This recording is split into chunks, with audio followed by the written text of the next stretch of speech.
Hi there, Kelly McCullen here in UNC-TV's Legislative Bureau. I've been tracking some discussions about health care in the prison system. You don't think very much about that system having a robust hospital and medical care facilities, but they do, and they're facing the same problems that many outside free world hospitals are facing, a population that's graying. As the state's prison population gets older, it needs more medical services, but there's a big difference in an older inmate's access to his or her doctor and an ordinary person who's not in prison. The inmate has a constitutional right to medical care access, and the state pays the entire bill. That really rubs some lawmakers the wrong way. The only thing that kind of gets me is there are a lot of people in this state who don't have health insurance and don't have health care, and they haven't committed crimes. And they're not in prison for, 20 or 30 year or 40 year sentences or life because they killed somebody. Senator Goolsbee and I were talking. If you're an elderly adult and you need health care, it'd be so easy to go to jail and get it.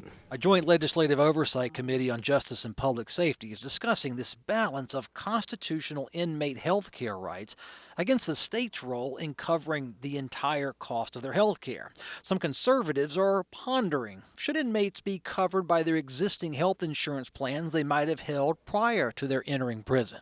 If I have one insurance policy, my husband has another, there's some arrangement between the insurance company as to who's primary and secondary. If an inmate comes in and has alternative coverage, just like Medicaid or anything else, couldn't we become secondary? It's still brainstorming by this oversight committee, but it's clear that inmates, should they have insurance coverage or receive benefits that aren't cut off due to a conviction, they could help pay for their health care if they're in prison later in life. I agree with that requirement. It doesn't mean we have to pay for it if there's another form of payment that's available through benefits earned as a veteran or otherwise.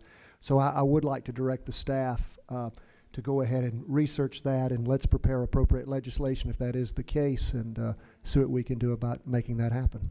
Durham County Senator Mike Woodard is part of the committee that hears about inmate policy. Health care is a big topic this winter, and what it's costing the state to take care of an aging population. It sounds like the prisons are not immune to the graying of North Carolina. Not at all. We saw reports from our staff that indicate that our prison population is aging, both because the current population is getting older, and people that are sentenced to be incarcerated in the North Carolina prisons are also older than we've seen in recent years. How do you view that as someone who helps vote and craft policy? Is that a problem, or is it just a simple reality? And whether you're in prison or not, health care is coming, and it's going to be more and more for gray-haired folks. Well, health care costs have increased, and our population has aged, whether it's a population that's not in prison or those in prison. So we're facing the same challenges for people who aren't incarcerated. It's just now we've got to start looking at it because it's taxpayer dollars that are paying for those folks who are incarcerated. I've been here for several years now, several cycles, and I'm starting to see a change in how politicians or lawmakers are perceiving inmates. They're people now. There was a time when we locked them up and threw away the key. How do you perceive the public's perception of criminal justice now, say compared to 20 years ago when you were trying to take drug peddlers off the street and lock them away for 25 or 30 years? Well, I still believe that if people commit crimes, they need to pay that debt to society. And for those criminals who need to be away from the general population, then we need to make provisions for that. But we've also got to always be aware of state and federal mandates, as well as constitutional rulings that say that there are certain services we must provide, like health care, for our inmate population. So it is a challenge for us to find how do we battle the graying of our prison population, the cost of that. Health care costs are going up. We're having to provide specialized care for these older inmates. And that's going to be a challenge that we're going to face in the coming months. Now, you were told in that committee that when an inmate enters the prison system is responsible for his primary care and paying the bulk of the tab. And there was some talk, I think Senator Tom Goolsbee, who we'll probably have on later on, was talking, hey, let's look at this idea that if they're insured on the outside world when they go in, why not make them the primary insurance, payer, and the state backfill any like a gap insurance coverage? What do you make of that to reduce some of this growing health care burden on the state and its taxpayers? Well, I'm certainly looking for ways that we can lessen the the demand on the taxpayers to foot the bills here. So we're going to be researching that in the coming months, and I suspect you'll see some legislation, if not in the short session, certainly in the 2015 long session, that'll help address these rising costs that we're mandated to provide.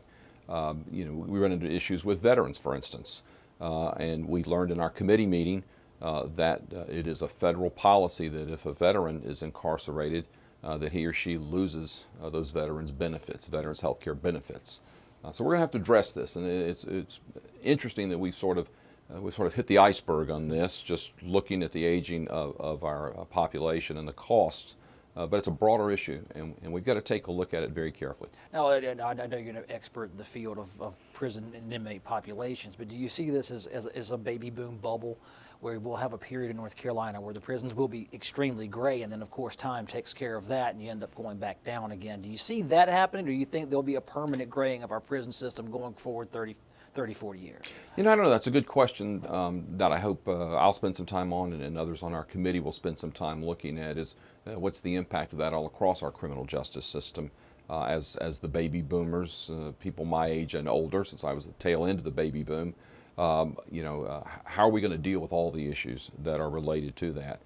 Because we're seeing that, as we talked about earlier, with health care in general, but also for the health care we provide for our incarcerated population. It's an interesting question, and it has a wide range of policy implications. And that's why you quote-unquote part-time legislators are here a little bit more than part-time listening to these reports and this testimony. Senator Mike Wood, thank you so much for being on. You're welcome. Thank you.